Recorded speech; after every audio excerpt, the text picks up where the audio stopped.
Hello, it's a cold open this week because we have a bit of news. The first bit of news is that Dear Hank and John, as well as the Anthropocene Reviewed and a new podcast called SciShow Tangents, are all going to be joining the WNYC family. Yeah, WNYC Studios is as you may have heard, an organization that makes and produces and works with lots of great podcasts, and we are joining them. This podcast it will change basically nothing for you, just for clarity, and will make things easier for us and more stable for us, and also potentially help us make better content and maybe even some other projects in the future. Yeah, we're huge fans and have been for a long time of WNYC. They make podcasts like Radio Lab and More Perfect and Nancy. In fact, I've known our producer at WNYC for more than 20 years, all of which means this is really exciting for us, but should not affect your listening experience that much, except insofar as the quality of the audio might improve slightly. Yeah, if you think that this is going to result in like a fundamentally better Dear Hank and John experience, I've got news for you. This is as good as it could possibly be. No, yeah, we've reached it. We're keeping the podcast crap. Don't worry about that.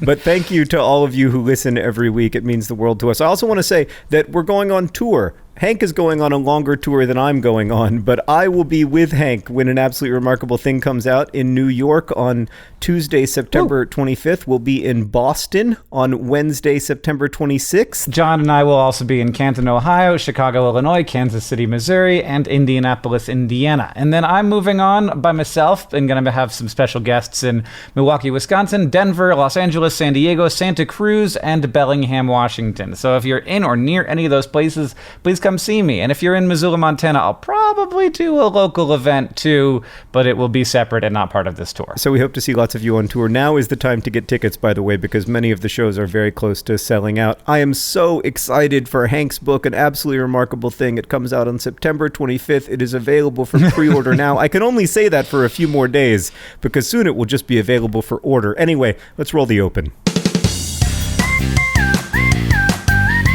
Hello and welcome to Dear Hank and John. Or as I prefer to think of it, Dear John and Hank. It's a comedy podcast where two brothers answer your questions, give you dubious advice, and bring you all the week's news from both Mars and AFC Wimbledon. John. Yeah. How do we start this podcast again? You tell a dad joke. We have never been so unprepared. Sarah has been out of town for the last 5 days, and my circadian rhythms are completely off when Sarah is gone. Like, I go to bed at 2 o'clock in the morning, and then I have to wake up and take the kids to school, and the kids are like, "What's wrong with you, Dad?" And I'm just like, thank God. Hank. Sorry, what just happened? My circadias are also messed up. They're buzzing all in my brain because I just got back from Australia, and so I spent the hours of 12 to 3 o'clock in the morning this last day awake, very hungry, and eventually eating quite a lot of turkey cold guts. But we start the podcast with a dad joke. Yeah. So, John, what noise does a 747 make when it bounces? What noise does a 747 make when it bounces? Boing. Oh, God. Don't worry. Next week's dad joke is even better than that one. I got a bunch of collected already. It's great. I'm very excited about this new format. Oh my God. The Great Barrier Reef is showing signs of recovery in good news. That's wonderful. I had heard that it was showing signs of the opposite of that. Well, don't worry. There has been massive coral bleaching in 2016 and 2017. However, due to a milder 2017-2018 summer, you'll recall that down in Australia, summer, goes right. Mm-hmm. As well as a lot of cooperation among lots of different groups. There has been some recovery in the Great Barrier Reef. Now, the long-term worry is still that these, mild summers may not be a permanent phenomenon. So it's good news, but if we don't stop... Stop! No, No, it's just good news, John. Don't global warming me. Okay, it's good news. It's good news. Hank, let's move on to some questions from our listeners. The worst job we've ever done. I mean, we have an episode called The Worst Episode Ever, but we might have to update it.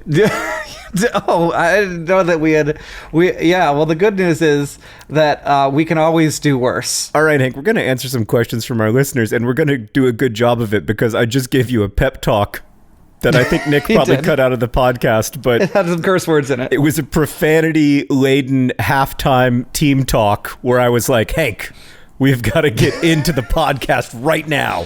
This question comes from Mary Kate, who asks, Dear John and Hank, I own a tank top that simply says Tuesday on it in big block letters. I've owned it for a while now, but I don't wear it very often because I only feel it's appropriate to wear on Tuesdays. However, I really like the color and comfort of this tank top. Should I wear the tank top on days other than Tuesday, or will that just confuse people? Dubious advice appreciated. Ashley's sister, Mary Kate. Oh my God, it's from Mary Kate Olsen. Mary Kate Olsen wrote into the pod to ask us a fashion question. That is a surprise. That is a surprise. So I mean, maybe you should approach this as if you are actually Mary Kate Olsen, which I'm not saying you aren't. Right. But say like, look, I am just a tremendously successful actress and business person, and I have done things that no one else has done before, and I was in that very good music video about pizza, and I can do whatever I want. I am Mary Kate Olsen. I just punched my microphone a little bit. Yeah, well, I can feel the passion. Yeah, you just got to ask yourself, Mary Kate, WWMKOD. Yeah. What would Mary Kate Olsen do in this situation? And the answer is that she would wear that tank top. Yeah. Almost. She'd probably wear it once because she has a lot of outfits. She'd set that trend, man. What you got to do is get a one for every day of the week, but then never wear them on the right day. Right. Yeah. No, that's what my son does with his day of the week underwear. It's a power move. You just everybody will respect you because they'll be like, I'm just very confused when Mary Kate is around. Yeah. You want to know a fascinating fact about Mary Kate Olsen, Hank? Sure. I mean, always. Mary Kate Olsen is 32 years old. Oh, wow. Do you know how old Ashley Olsen is? It's a good joke, John. You really sold that one. Let's move on to the next question. There's a bunch of people out there, by the way, who have no idea who Mary Kate and Ashley Olsen are. Yeah. Do not know that they are twins. Did not get that joke until I just explained that they are twins. Now you know. For context, the reason it's so alarming to Hank and me that Mary Kate and Ashley Olsen are 32 years old is that... No, we don't need to continue explaining this. No, Hank, just look it up. If you're confused, look it up. Hank, jokes get funnier when you explain them more. Everyone knows that. That's one of the... This next question comes from Ward. It's going to shut you up. My mom just started a choir with her colleagues from work, and they are terrible. They practice at home, and it's hard to avoid the noise. This on its own isn't a problem. I'm glad that you think so, Ward. You can always put the podcast in. But, Ward says, I sing in a pretty good choir myself, so my mom sees me as the authority on choir music and asks for my advice or to listen for mistakes. If I would be honest, I would say the whole thing is a mistake, but they're clearly having fun and I don't want to ruin it for them. How do I give advice that doesn't hurt feelings but is still somewhat helpful? Ward and of the North. Hank, before I answer this question, can I just note that maybe we've been doing such a terrible job of the pod so far because we're trying to reassure people that the fact that we're now a fancy WNYC podcast does not mean that we're going to be good. It's like, so we're partnering with WNYC and we want to give you a really subpar product right now so you don't think anything's changing. Ward, you have to tell your mother, I'm glad you're having fun. It sounds like you're having fun, and things that are technically true while also not being cruel. And if she asks you, how is the quality of our singing, you can say like, I don't think that you're a professional choir, but I don't think you're trying to be. You're having fun. Ward, maybe you should go to, I don't know, someone who is more expert than us, like your choir director, who is a person that you, I assume, know, and lay out the sitch and say, like, that person is probably aware of how to deal with singers at all levels. And maybe there is some insight you can get from there. But I think John's right. Like, ultimately, things like this don't have to be about perfection. They can be about fun. And so keep that in mind. And, be supportive of the fun that the people in your lives want to have. Hank, I think it's terrible advice to go to your choir director or to go to anyone with more expertise than we have, because all that does is undercut our brand as providing high-quality advice on a variety of topics that we have no expertise in. Yeah, because I really can't tell you how to direct a choir, Ward. Well, but you also can't tell Mary-Kate Olsen how to wear a tank top, but that's not slowing you down. I can totally do that, because I have worn tank tops, John. I've done that. I've never directed a choir. I mean, I would submit that you are not an expert in wearing tank tops based on every single time I have ever seen you wear a tank top. When was the last time you saw me wear a tank top, John? It's been a long time, but it is seared in my memory because you do not look... I say this with a lot of respect and admiration for you as a person, but you cannot pull off a tank top. I think that most of the time when I put on tank tops, they look good if I'm also wearing a shirt underneath. Is that right? No.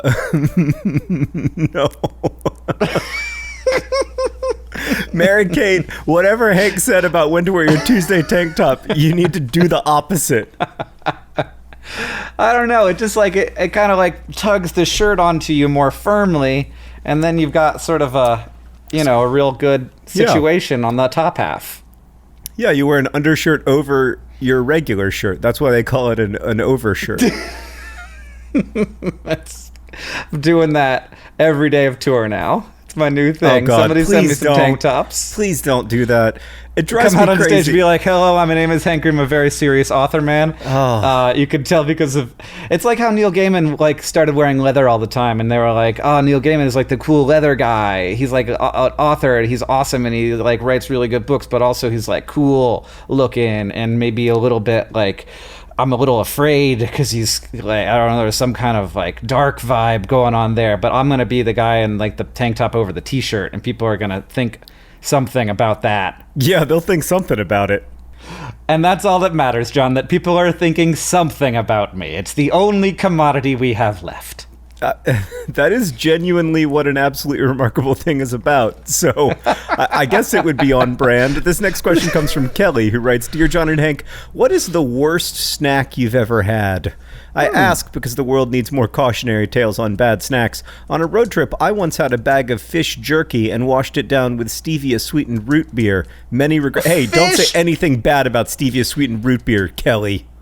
Come on. Fish jerky is not a thing, is it? That's the worst thing I've ever heard.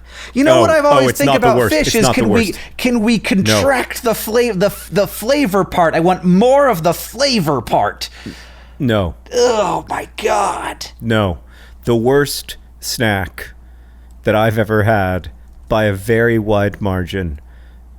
When Sarah and I started dating, she was working at an art gallery, and I went to all of the art gallery shows because I wanted her to like me.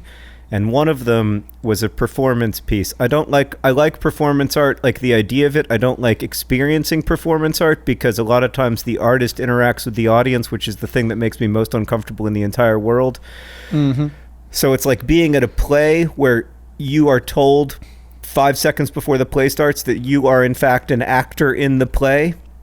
And there was this artist, and he was interacting with the audience, and he was sort of weaving around them, and he would get his face really up close to your face, and you'd have to not scrunch your face in fear because you wanted to look like you were cool and a regular person and not the kind of person who freaks out when people are in your personal space. And then he handed me a piece of candy, and I was like, yeah, okay. And everyone else was unwrapping their candy, so I was like, fine, okay, I'll unwrap my candy. And everyone else put it in their mouths, and I was like, oh God, I gotta put this strange man's candy in my mouth. And I put it in my mouth, and it was crab flavored.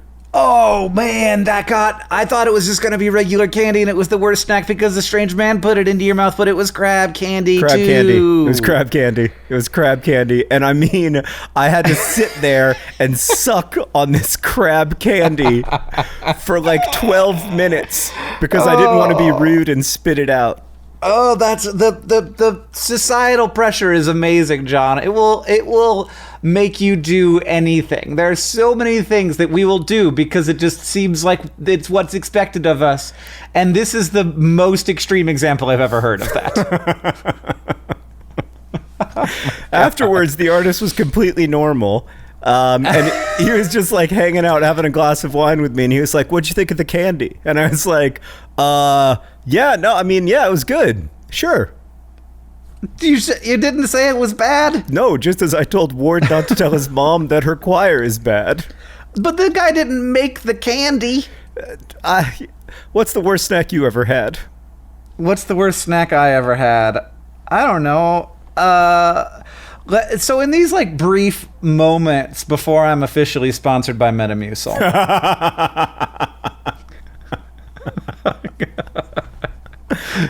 Before I sign the contract, they make these little Metamucil wafers that are supposed to be cookies, and it's a huge lie. And there's like people in my office eat them because Metamucil sent us a bunch of them. And if you are very hungry, they are food. Right. But I find them to be much less enjoyable than just the normal Metamucil powder because it just like the whole experience stays in your mouth for a much longer time. And you have to be careful. If you put the whole thing in there at once, it expands, man. That's the whole point of psyllium husk, is that it gets bigger and it absorbs a lot of water, and then suddenly you're like, I can't. My mouth is now all this and nothing. If you put 2 of those things in your mouth, you might not live. There's a warning on the box. I'm not even kidding.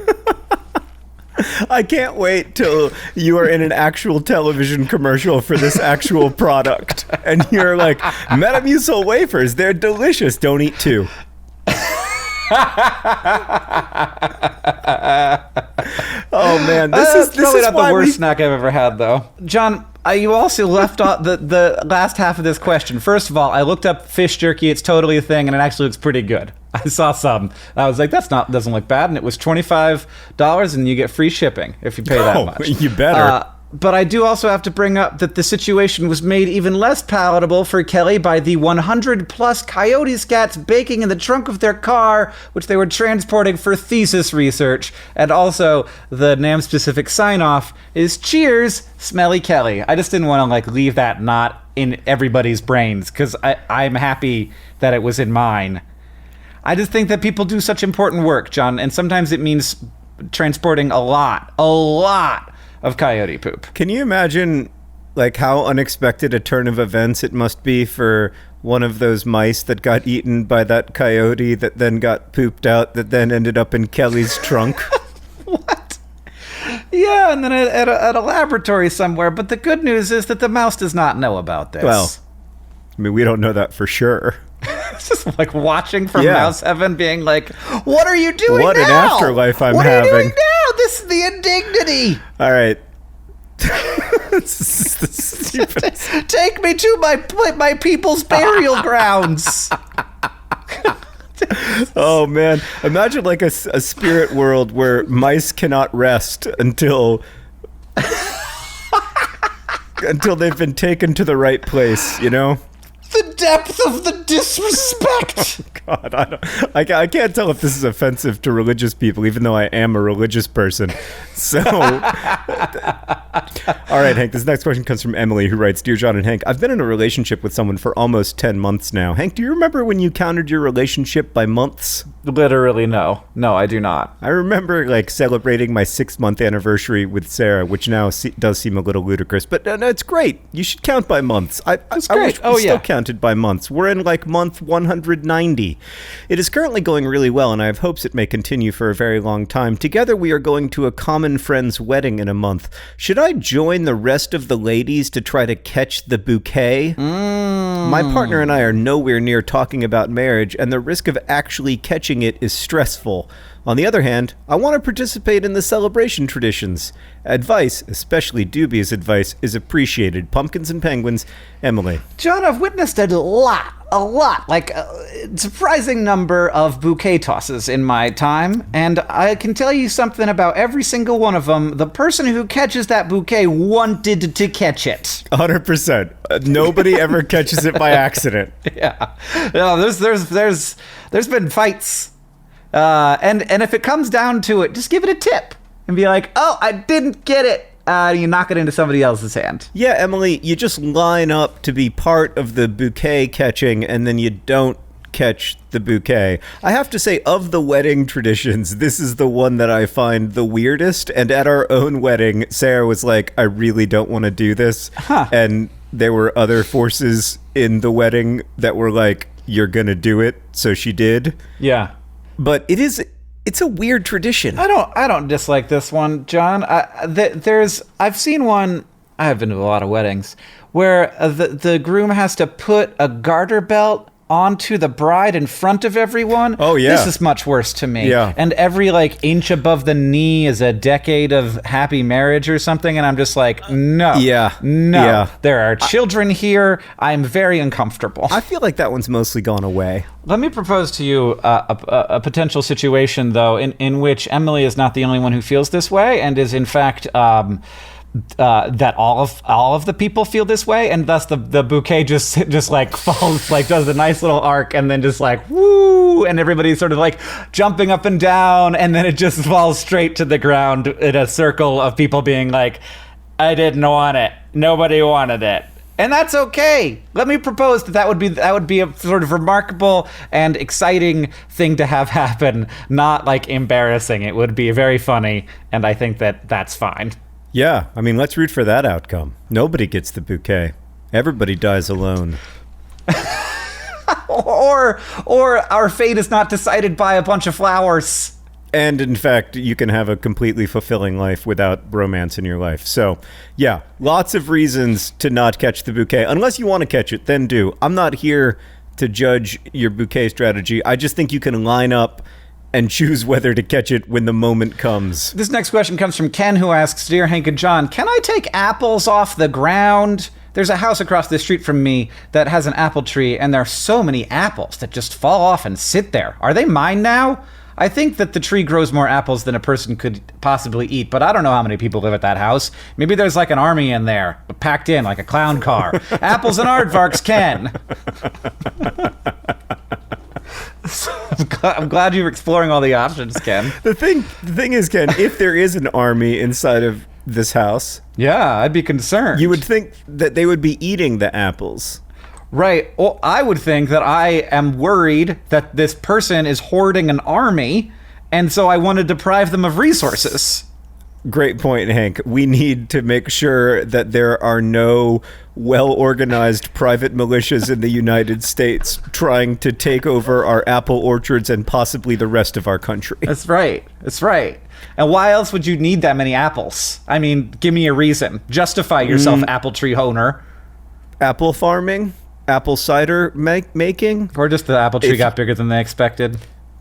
I mean, isn't it possible that this person just runs an extremely small apple farm and that Ken is essentially trying to steal their livelihood from them? They're on the ground. Once they're on the ground, they're questionable as to whether Ken should eat them for health reasons. Oh, I'm not worried about that at all. But I don't know. I was thinking about this question because I was thinking, now, if somebody were in my garden and a tomato were on the ground and they picked that tomato, I would be mad because not because they picked the tomato, but because why are you in my garden, Ken?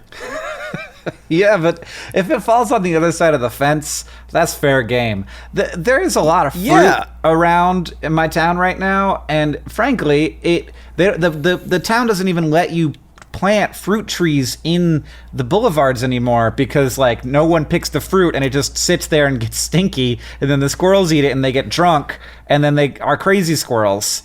And wait, what? Well, the fruit ferments on the ground and the squirrels eat it and they get drunk. Shut up. Squirrels do not get drunk off of ground fruit. They do, and it happens to bats too. Bats can get drunk. No. Yep. No. Definitely a thing. Drunk fruit squirrels. It happened on Naked and Afraid too, where this guy was really hungry and he needed to eat food, and so he ate some rotten food and he got really drunk. Or he hadn't eaten in 2 days, so he didn't get that drunk. He didn't need a lot of alcohol in that fruit to make him get a little tipsy. And to be clear, I only know this because I was told this by Hannah Hart. I do not watch Naked and Afraid. Yeah, that seems like something that somebody who watches Naked and Afraid would say. I put Naked and Afraid in Turtles All the Way Down, and so I felt like I had to watch an episode of it. Yeah. And but I watched it after I wrote the scene, Yeah. as you do. Yeah. And I watched the show and I was like, yeah, no, it's pretty much what I expected. I mean, they really do cover it in the title. Yeah. It's just some naked people who are pretty afraid. Yeah.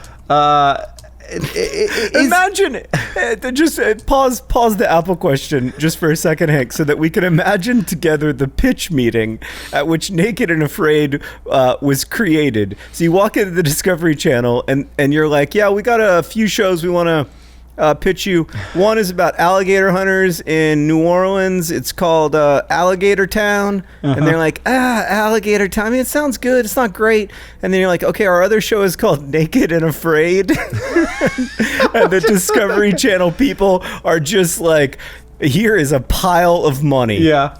You know what we need to do with that, with Naked and Afraid, is get some people to sign some disclaimers and put them in situations where they might die. I don't know what the law is here, going back to the apples, but I do think that somebody's got to eat them. And if it's not you, it's going to be drunk squirrels. I'm not super worried about the public health problem of drunk squirrels. I'm a little worried about Ken trespassing onto someone else's land to eat someone else's apples. Especially if there's an army in there. Like, that's not safe. Yeah, I would knock on the door and say, hey, can I pick some of your apples or eat some of your ground apples? Yeah. So that the squirrels don't get drunk? Or alternately, just, let it go. Which reminds me, John, that this podcast is brought to you by Naked and Afraid. Naked and Afraid, this week on Discovery. Man and a woman are uncomfortable in the woods. They get bit by bugs a bunch. Don't you want to watch those bug bites?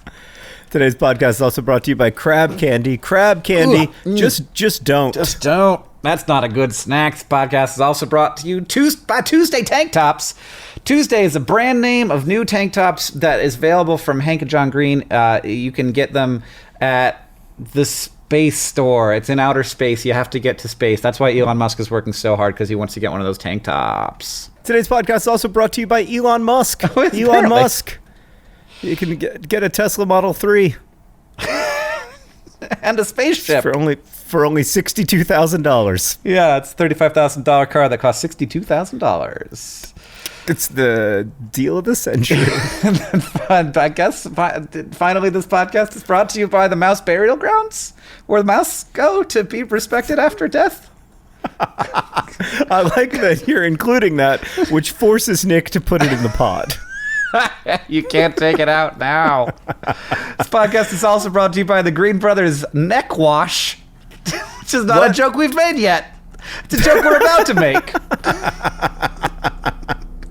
This next question comes from Danny. Oh, you're doing that? Doing it right now. You're doing that? Yeah. Oh, great. Okay. Last year, Hank and John, the other day I was washing my face in the shower and I started to wonder, do you use face wash on your neck or body wash on your neck? The neck is obviously not part of your face, but the skin seems too sensitive for body wash. Help, I'm conflicted. Not Disney, but Danny. I love our listeners' bad jokes.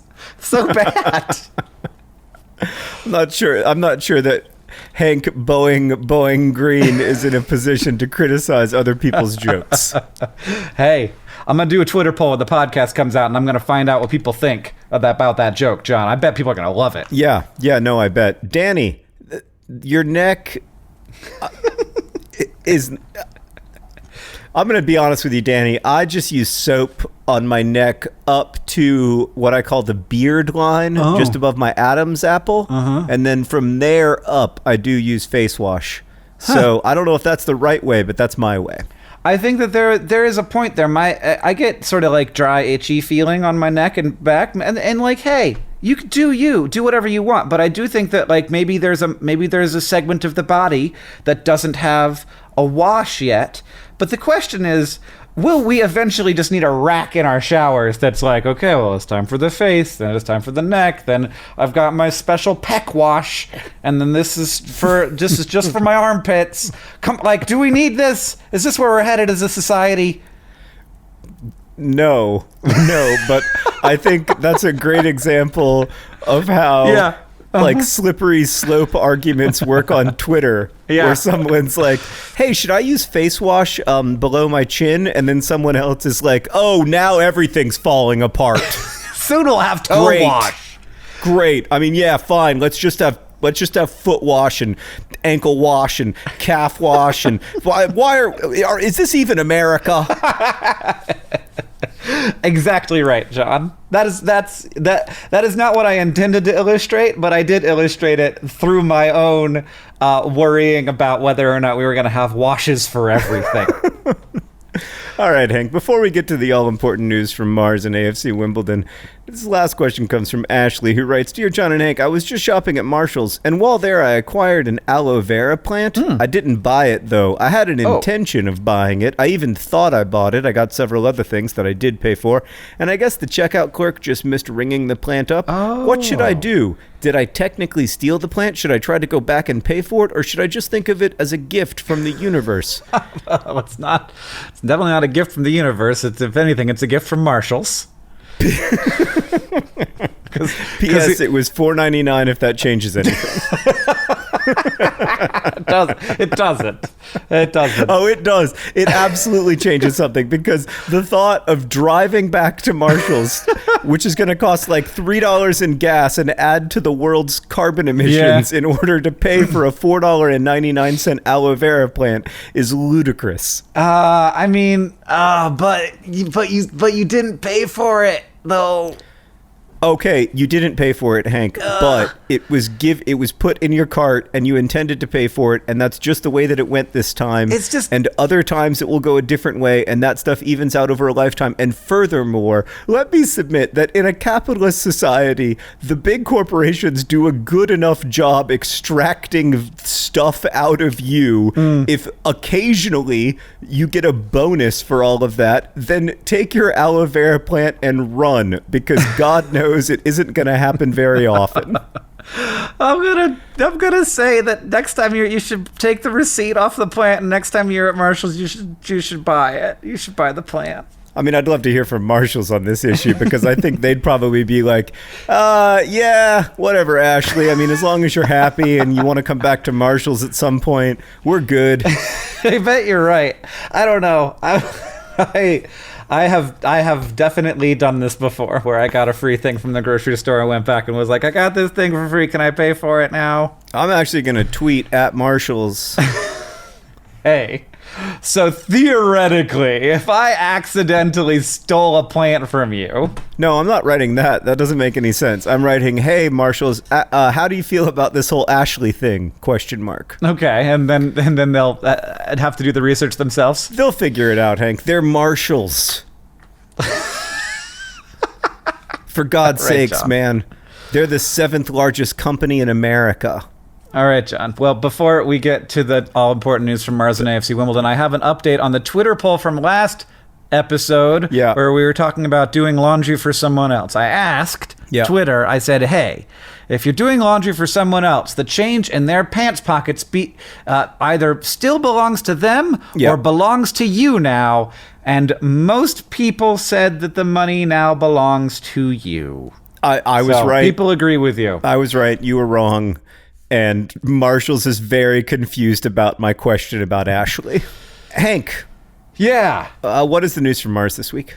It's bleak, John. Oh, no. As you all, of course, know, the Opportunity rover launched in 2003. It's been on Mars since 2004, so it's 14 years on Mars. It's been an extremely long and successful mission. It's very exciting and very good, but they have not... as sunlight has started to come back through this dust storm that has been covering up Opportunity, preventing it from getting power through its solar panels, it is not powered back up. It is not called home, and we've even sent it some little beeps to be like, hey, can you send us a beep? And it hasn't beeped back at us. It's worrying, and NASA does eventually have to make a call. It's a hard call to make because this is a long mission, and it's done such amazing things and done a lot of amazing science over the years. But the deadline is that after there's sort of an arbitrary amount of sunlight going through the atmosphere. It's 1.5 tau. I don't know what that unit is, but when that's reached, they'll then have 45 days after that. So once the rover's getting a certain amount of light, they get 45 days, and if the rover doesn't call home before then, the team will sort of basically disband a little bit. People will get moved to other positions, and they will continue listening passively. So they won't be like active listening. They'll listen passively for, I think, until January or something, but at that point it's very unlikely that they'll hear anything, and then the rover, that team will not be working on Opportunity anymore, because they will basically have said that Opportunity is not an active mission, and everyone's pretty sure that they won't be hearing back. The good news is that Curiosity still has a lot of mission life, and also is a more robust science experiment, and has a lot of science, and has done and will continue to do lots of science. So we do still have an active rover on Mars that is a bigger, better mission, and are planning another one in 2020. That is very similar to Curiosity. So that's happening, and Curiosity just sent back a really beautiful selfie that it took as the dust storm was dissipating, which is really cool.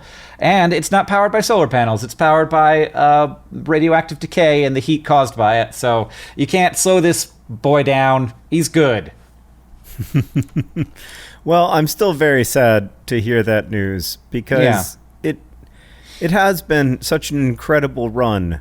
And it's such a great story, but I guess that everything has to end. Speaking of endings, oh God, AFC Wimbledon's losing streak needs to end, and soon.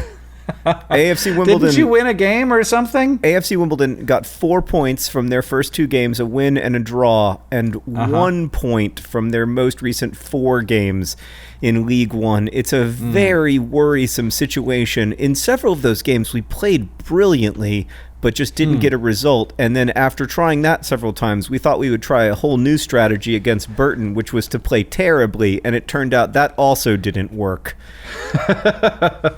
We lost that game 3-0 and deserved to lose it 3-0. And so now AFC Wimbledon are in 20th place in League One, just 1 point away from the relegation places. Back at that end of the table I do not enjoy visiting. So we're playing Gillingham over the weekend, which should be an interesting game, partly because nobody knows for sure if Gillingham is pronounced with a soft G or a hard G, and partly because who plays for Gillingham now but former Wimbledon captain Barry Fuller, whom I personally miss desperately, and it'll be nice to see him, even if he is lining up as an opponent against AFC Wimbledon. It'll be a nice kind of homecoming. Hopefully we can get a result from that game, because I am starting to get officially nervous. Yeah, I was on the internet, and it said that you won a game in penalties. Was that something else? Oh, yeah. Yeah, that's one of the other competitions. Oh, okay. So it doesn't count for points? No, not in the League One season. It's a nice thing to have happened in the Football League Trophy. We played Charlton. We scored 2 good goals, and from 2 players who don't usually start for Wimbledon. We also played a pretty good game against West Ham at the Premier League opposition with some players who don't usually start for Wimbledon, which is starting to make me think that maybe those players should start for Wimbledon. Like some of the younger players, some of the academy prospects are looking pretty good, at least in those games, but it's hard to know. But yeah, we won that game on penalties 4-2, and that means that we might get out of the Football League Trophy group stage. But my main concern at this point is ensuring another season in League One, since next season is hopefully when we'll be moving into the new stadium. Well, best of luck. I want sports to be good for John. Thanks. And other fans. Thanks. I feel the same way about rovers on Mars. Hank. Thank you for potting with me. It has been a pleasure as always, and thanks to everybody for listening. We're off to record our patron-only podcast this week in Ryan's, which you can get at patreon.com/DearHankandJohn. But don't worry if you can't, it's not that good. This podcast is edited by Nicholas Jenkins, who this week had an even harder job than usual, so thank you, Nick. Our head of community and communications is Victoria Bongiorno. The podcast is produced by Rosiana Halls-Rojas and Sheridan Gibson. The music that you're hearing right now is from the great Gunnarolla, and as they say in our hometown, don't forget to be awesome.